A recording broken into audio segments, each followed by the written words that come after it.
Ta parole est une lampe à mes pieds, une lumière sur mon sentier. Psaume 119, verset 105. La méditation.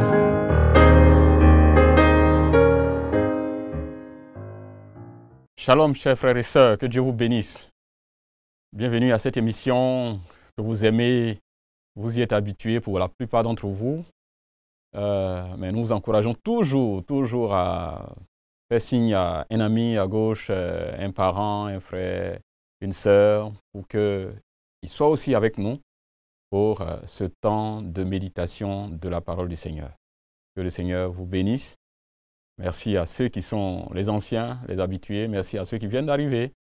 Et nous croyons que vous allez encore inviter d'autres personnes pour venir à ce temps de méditation sur Espérance TV. Nous prions toujours que Dieu bénisse cette télévision. Et vous me voyez, mais il y a toute une équipe derrière que vous ne voyez pas, qui font un travail extraordinaire. Pensez à eux, priez pour eux, pour que Dieu bénisse l'œuvre qu'ils sont en train d'accomplir, toute la direction. Que Dieu les bénisse pour ce travail qui nous permet d'être connectés aussi loin que vous êtes. On peut être ensemble autour de la parole du Seigneur. Et ce temps merveilleux de méditation de la parole de Dieu qui nous est offerte par la Ligue pour la lecture de la Bible. Que le Seigneur vous bénisse. Nous allons prier et confier ce temps de méditation entre les mains de notre Dieu. Père Tout-Puissant, nous te rendons toute la gloire parce que tu renouvelles le souffle en nous chaque jour. Seigneur, quand nous dormons, que nous n'avons conscience de rien autour de nous, tu veilles sur nous. Tes anges nous gardent et tu nous renouvelles le souffle jour après jour et nous voulons te dire merci. Mais nous voulons aussi nous souvenir de ceux qui certainement sont malades, qui sont couchés sur leur lit à l'hôpital, que tu te souviennes d'eux. Et que tu fasses grâce à ceux qui certainement vivent dans des contextes difficiles, qui ne peuvent pas avoir accès à ta parole, que tu te souviennes de toutes ces personnes. Qu'ils aient aussi l'occasion d'entendre ta voix et de pouvoir méditer ta parole. Seigneur, parle-nous maintenant, nous t'écoutons, et que ce que nous allons entendre reste gravé dans notre cœur pour que nous puissions vivre dans ce monde à la gloire de ton nom jusqu'à ce que tu viennes nous chercher. Merci, Père, nous t'avons prié au nom de Jésus. Amen. Nous allons prendre nos Bibles et faire la lecture de notre texte du jour. Notre texte du jour est tiré donc du livre de Nombre. Nous allons lire donc Nombre chapitre 20. Nombre chapitre 20. Nous lirons les versets 14 au verset 29, donc jusqu'à la fin du chapitre. Nombre chapitre 20, verset 14 au verset 29. Nous allons faire la lecture de notre texte.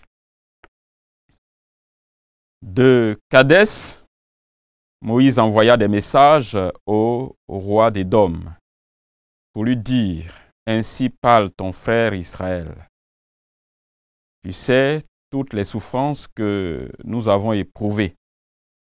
Nos pères descendirent en Égypte et nous y demeurâmes longtemps.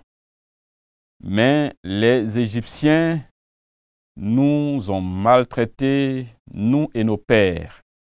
Nous avons crié à l'Éternel et il a entendu notre voix. Il a envoyé un ange et nous a fait sortir de l'Égypte. Voici, nous sommes à Kadès, ville à l'extrémité de ton territoire. Laisse-nous passer par ton pays.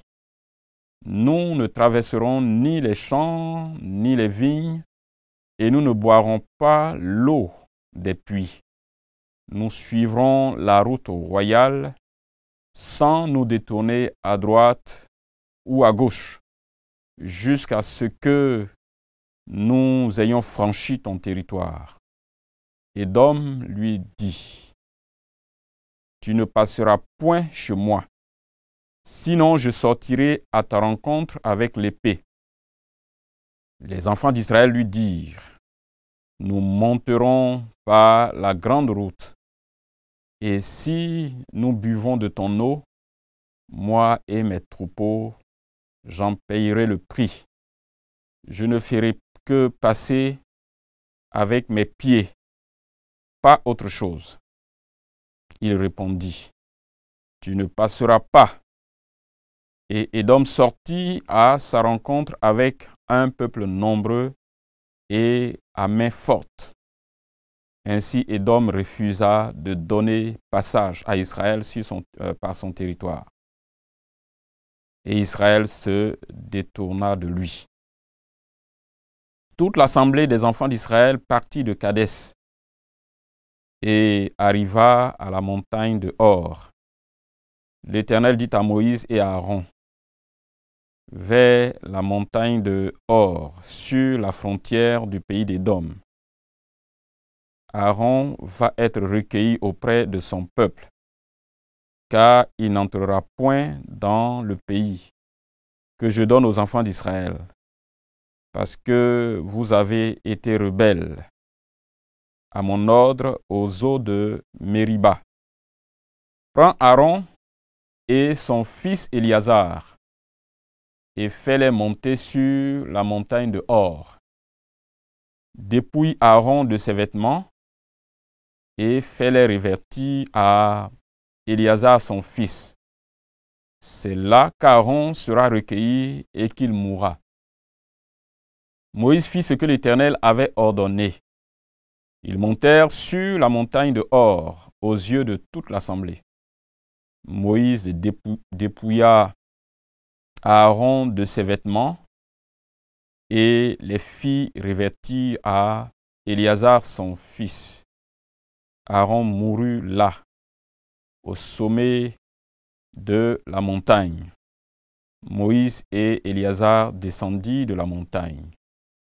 Toute l'assemblée vit qu'Aaron avait expiré et toute la maison d'Israël pleura Aaron pendant 30 jours. Jusqu'ici, notre lecture. L'assemblée est en mouvement au désert. Et pendant qu'ils sont arrivés à Kadès, Marie, ou Myriam selon les versions, a été rappelée au Seigneur. Elle est décédée et elle est morte. Là, quelque temps après, le peuple a commencé à murmurer, à s'attaquer à Moïse pour dire qu'ils n'ont pas de l'eau et qu'il faut qu'ils aient de l'eau. Il faut qu'ils aient de l'eau. Dieu intervient et demande à Aaron et à Moïse d'aller donc et de parler à la montagne, au rocher pour que l'eau sorte. Sous la pression du peuple, ils n'ont pas agi de la sorte. Et finalement, c'est en tapant le rocher avec l'eau, avec le bois ou la verge qu'ils avaient, que l'eau est sortie. Et cela n'a pas plu à Dieu. Et Dieu a décidé que ces leaders-là n'entreraient pas dans la terre promise et qu'ils mourraient en chemin. Ça, c'est ce qui se passe juste avant le texte que nous avons lu. Qu'est-ce que Dieu est en train de nous apprendre sur lui? Qu'est-ce que ce texte nous apprend sur Dieu? Est-ce qu'il a un exemple ici à suivre ou à ne pas suivre? En réfléchissant autour de ce texte, le thème qui m'est venu à l'esprit, c'est les temps d'épreuve. Les temps d'épreuve. Ou les épreuves dans la vie d'un leader, du leader. Et ici, c'est le cas de Moïse. Comment est-ce qu'il vit ça, personnellement? Les temps d'épreuve. Donc, dans ce chapitre-là, le chapitre 20, nous avons effectivement donc relaté l'expérience de 4 épreuves. Notre texte que nous avons lu maintenant a fait cas de 2 épreuves, mais il y a 2 autres dont j'ai fait cas tout à l'heure, au début de ce chapitre 20. De ce chapitre 20 du livre de Nombres. Donc nous avons lu les versets 14 au verset 29, mais du verset 1 au verset 13, 2 épreuves. Donc le décès de Myriam, la grande sœur de Moïse, qui a été membre de son équipe, et puis ensuite la révolte du peuple contre Moïse, et qui finalement, sous pression, a commis l'erreur qu'il ne fallait pas commettre.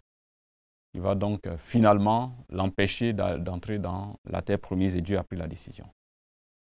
Des temps d'épreuve.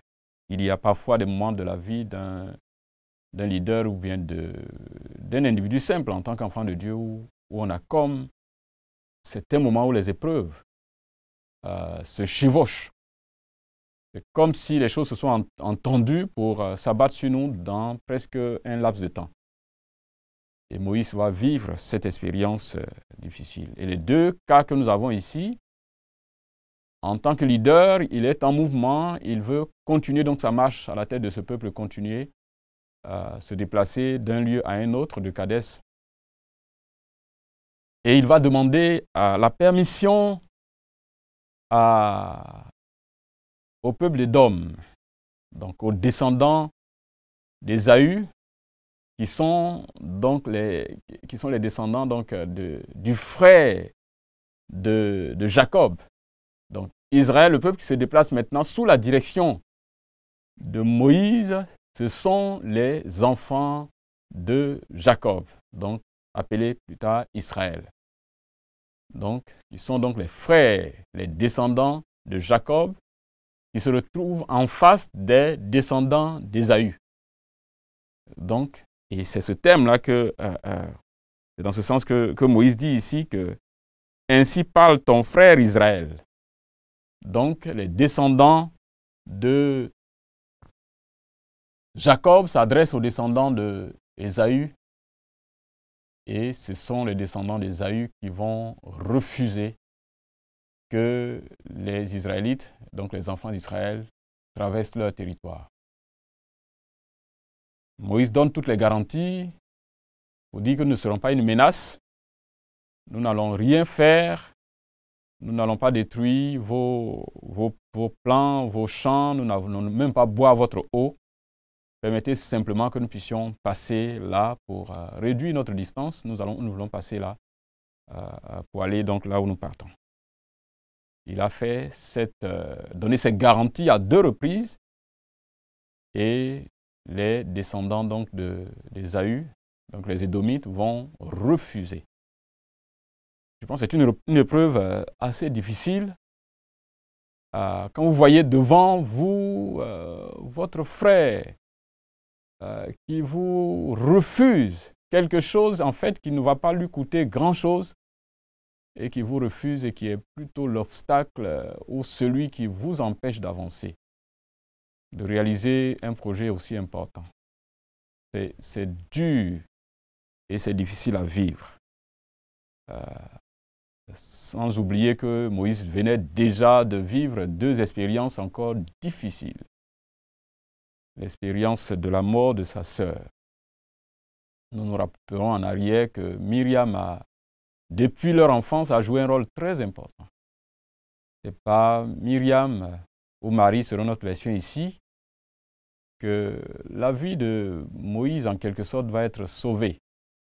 Parce que c'est elle et sa maman qui ont monté le coup et ont organisé le coup pour que le petit enfant Moïse soit mis dans un panier et caché sur l'eau, là où la fille de Pharaon avait l'habitude de venir se baigner. Et c'est là que la fille de Pharaon va voir Moïse dans le panier. Et quand on cherchait qui allait s'occuper de Moïse, c'est sa sœur, c'est sa grande sœur Myriam, ou Marie, qui va dire « Ah non, je peux vous aider à trouver une dame bien qui va s'occuper de l'enfant. » Et c'est comme ça que la vie de Moïse a été protégée, a été sauvée. C'est cette grande sœur-là qui a travaillé avec Moïse pendant de longues années. Donc, c'était une collaboratrice. Elle est décédée, elle va mourir. Et juste après cela, Moïse va subir ce temps difficile de révolte. Et la révolte était contre sa personne. Et puis, finalement, Dieu va lui demander de trouver la solution. Donc, Dieu va lui donner la solution. Mais en agissant, il va agir contrairement, sous la pression, il va agir contrairement à ce que Dieu lui a demandé. Et ça va être une difficile épreuve. Et voici la troisième épreuve que Moïse est en train de vivre.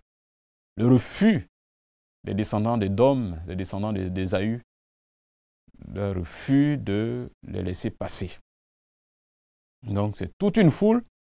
Il est obligé de trouver une autre solution, de passer par un autre chemin qui certainement va être plus difficile et plus laborieux pour le peuple.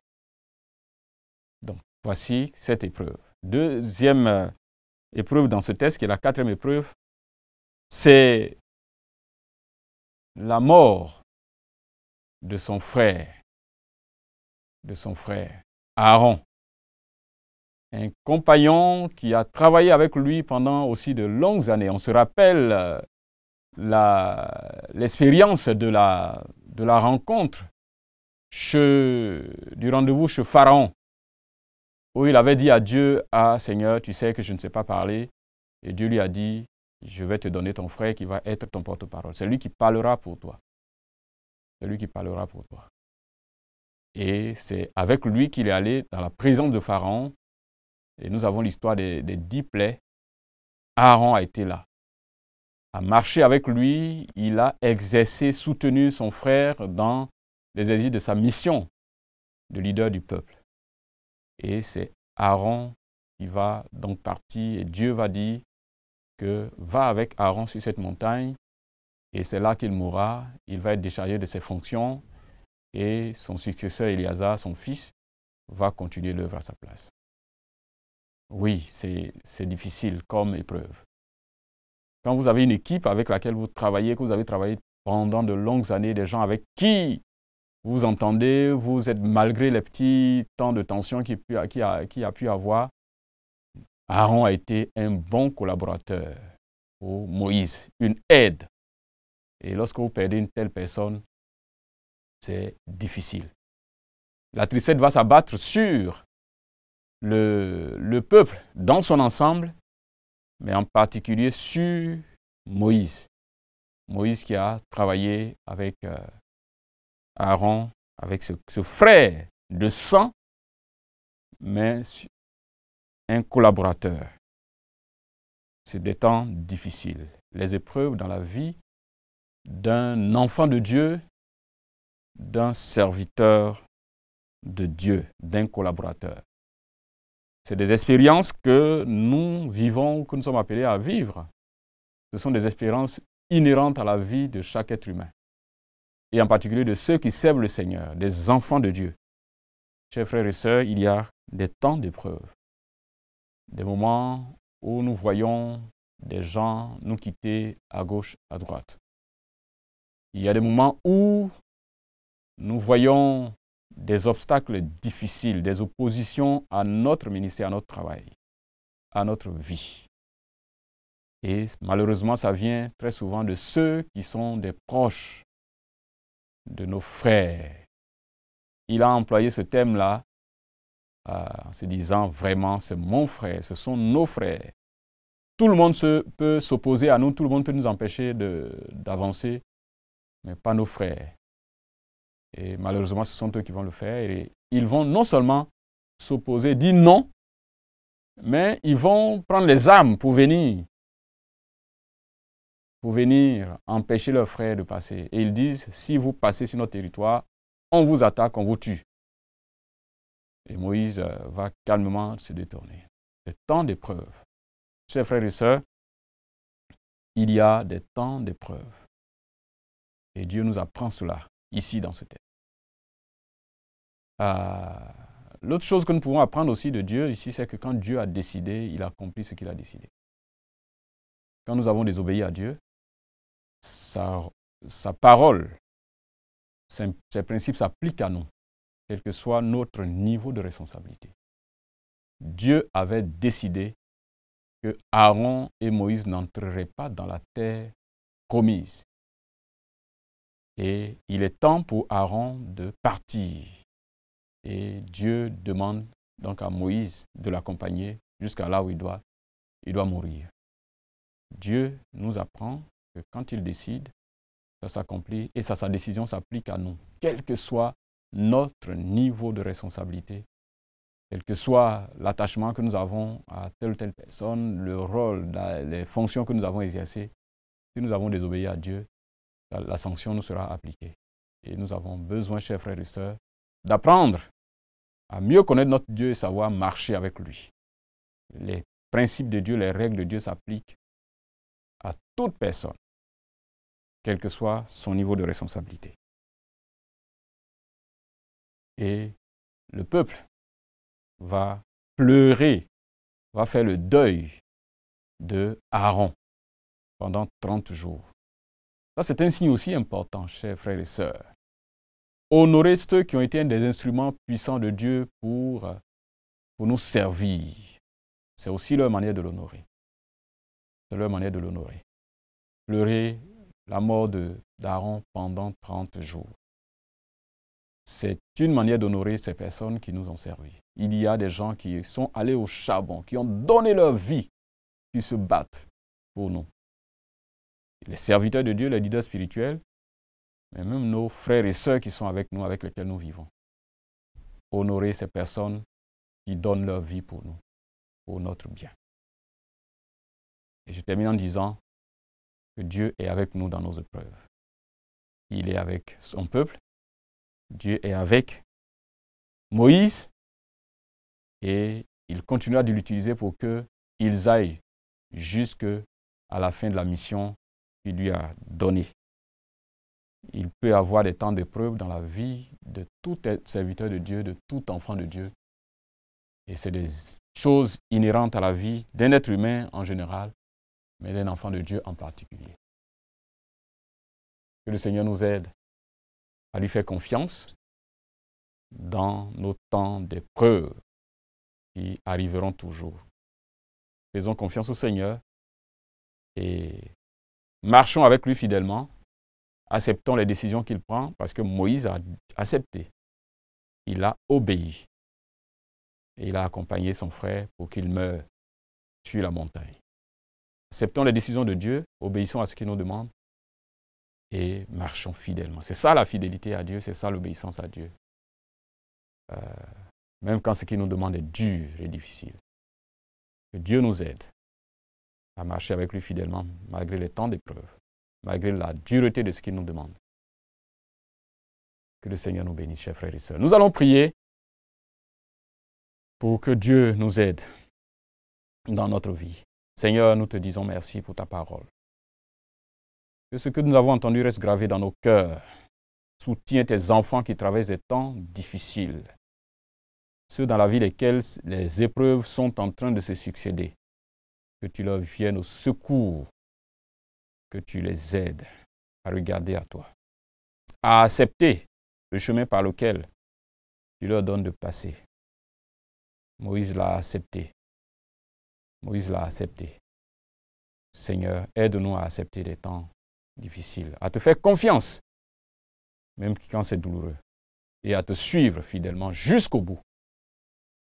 Et que la gloire et l'honneur te reviennent, Père Céleste, au nom de Jésus. Amen.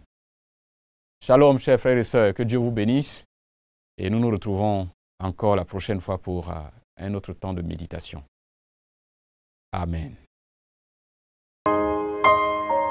Ta parole est une lampe à mes pieds, une lumière sur mon sentier.